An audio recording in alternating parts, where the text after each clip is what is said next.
Hey guys, welcome back to Cannan Ranch. This is Grant. Today we'll be doing the second half of the floor tear out. As you can see, a lot of my work is already done for me. If you haven't already, subscribe to this channel if you like things like rehabilitating houses, remodels, things like that. We also have prior videos of our travel life before we settled roots here.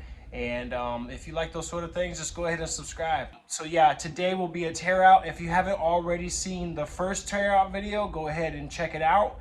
And then if you haven't already seen the install of some of the floor, go ahead and check that out as well. But other than that, I'm gonna stop talking and let you enjoy.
Alright, so I just wanted to take a brief moment and just kind of be transparent with you guys for a second, and also just kind of give you an insight on the future process of this. So this is the moisture barrier in our house, or under the house, I should say.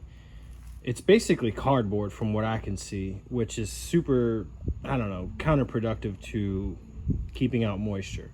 But either way, as you can see, the moisture barrier went down first, then the insulation, and then the subflooring.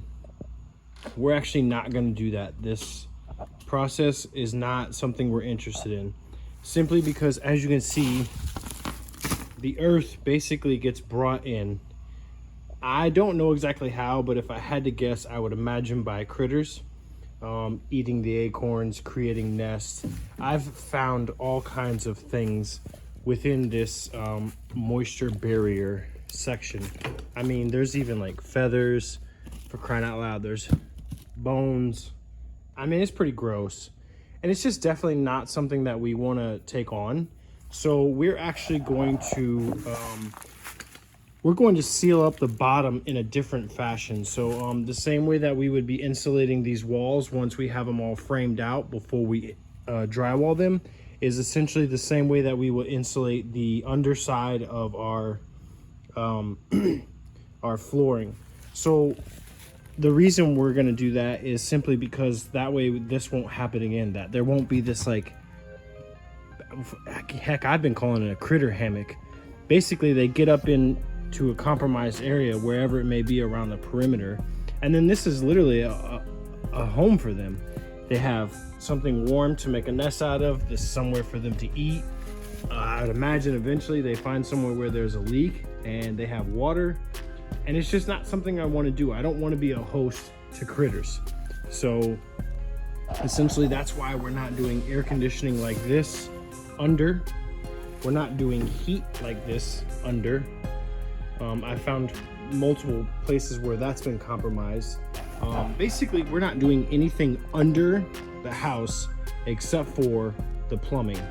A lot of the electricity has already been ran through the house and a lot of it is salvageable. We're just gonna clean up the plates and change the receptacles and switches, but definitely nothing is going to be established under the house anymore. It's just not something that I don't want to take that on.